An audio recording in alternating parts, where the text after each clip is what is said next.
É claro que a gente não pode comparar, Aline, a nossa vida, nós nunca podemos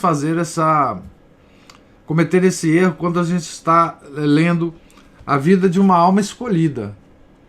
Esse grau de santidade de Santa Margarida, ele não pode ser comparado a nada, tá? Porque esse grau de santidade não está reservado a nós, né? Nós temos que atingir a santidade segundo o nosso estado e não segundo o estado, tá?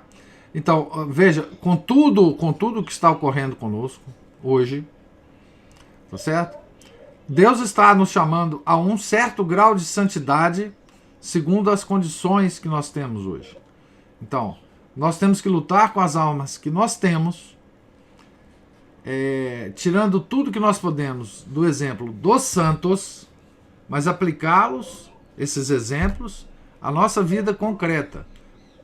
Por exemplo, não é? Uma aplicação da nossa vida, na nossa vida concreta, de tudo que Santa Margarida passava. Tudo o que ela passava, tudo o que ela sofria, ela sabia que era por vontade de Deus. Isso nós esquecemos hoje. Isso não é... isso. Mas isso é vontade de Deus, Aline. Sim, com certeza. Ele fala assim, é nesse sentido mesmo, de não termos mais o crucifixo dentro das igrejas, não ter o crucifixo dentro das escolas, nesse sentido mesmo. Isto é porque Deus quer. Deus é que tirou os crucifixos das igrejas.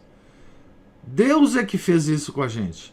Deus é que está dando para nós a sociedade que nós temos hoje. Deus é que está fazendo isso tudo.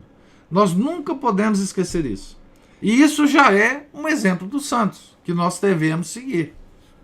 Nós não vamos conseguir a vida contemplativa da Santa Margarida. Mas nós podemos ver no exemplo dela essa, digamos assim, aceitação da vontade de Deus. Deus é que está fazendo isso.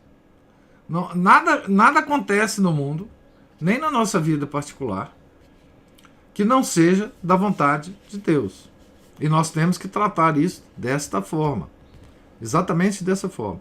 E como que Santa Margarida fazia nesses momentos?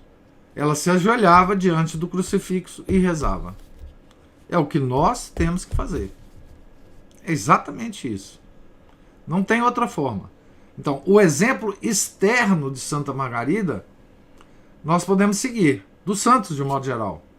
O exemplo externo.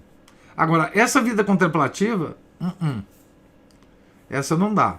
Nós podemos ter algum grau de vida contemplativa. Como que a gente tem isso? Seguindo os conselhos da Santa Igreja. Fazer a oração mental, por exemplo, mesmo que seja custosíssima para a gente. Quem de nós faz ou tenta fazer a oração mental? Não é?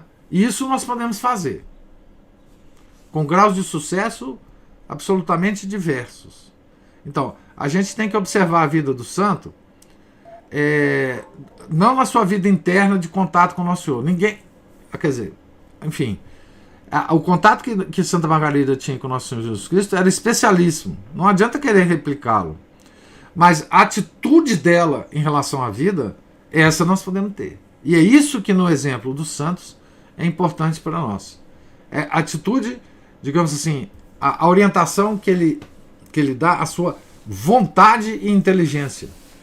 E é por isso que eu digo sempre, eu insisto até, né, nas nossos encontros, nas nossas palestras, é que a religião católica é a religião da vontade. Nós temos que ter a vontade, né? Nós devemos estudar a crise da igreja, nós devemos observar tudo que está acontecendo com a igreja, mas a gente não deve murmurar, a gente não deve ficar reclamando das coisas, a gente não deve ficar achando que hoje é mais difícil de ser santo do que em qualquer época. Não, sempre foi difícil isso. Sempre. Na Idade Média, na grande Idade Média, etc., Era difícil do mesmo jeito de ser santa. Tá? Então, assim, a gente, é claro, a igreja está passando por uma crise nunca antes vista. Né? A fé no mundo acabou praticamente, ela está invisível, mas isso não importa. Foi sempre muito difícil ser santo. E Deus vai dar a graça para nós segundo o momento do mundo. A gente só não pode esquecer dele. E a gente não pode ficar murmurando em relação ao que ele nos tirou. Ele nos tirou porque nós merecemos. Ele não dá mais. Eu digo assim, ele não dá mais para nós. Todas essas símbolos externos, né? Nós não entramos nas igrejas hoje maravilhosas. Os santos sumiram das igrejas, né? As imagens dos santos. Isso é castigo de Deus. Nós temos que conformar isso e dizer, olha, talvez se a igreja estivesse na maior maravilha do mundo, muitos de nós não seríamos os católicos. Talvez essa crise da igreja esteja nos atraindo muito mais do que se a igreja estivesse numa boa. Verdade. Ninguém pode enfim, ninguém pode raciocinar de outra forma. Quantos de nós estaríamos fora da igreja se a igreja estivesse maravilhosa?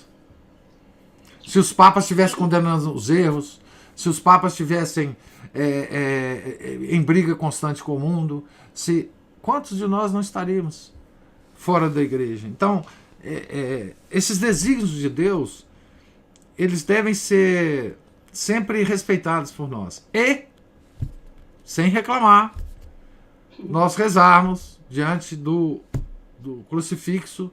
Se não tem na igreja, compra um. Compra vários. Eu sei que você tem vários, inclusive. Não estou falando diretamente para você, não. Eu estou só aproveitando a sua observação, né? Para falar para todos nós, inclusive para mim mesmo, tá? Quando eu falo isso, eu falo para mim mesmo. Eu digo assim, tá ruim, tá. Nós devemos estudar, devemos entender a crise e tal, mas é o seguinte, isso é vontade de Deus, nós temos que aceitar esse sofrimento e nós temos que ficar de joelho. É aquele negócio da Santa Margarida, prostrar, fazer genuflexão, etc, etc, e seguir a nossa caminhada, né?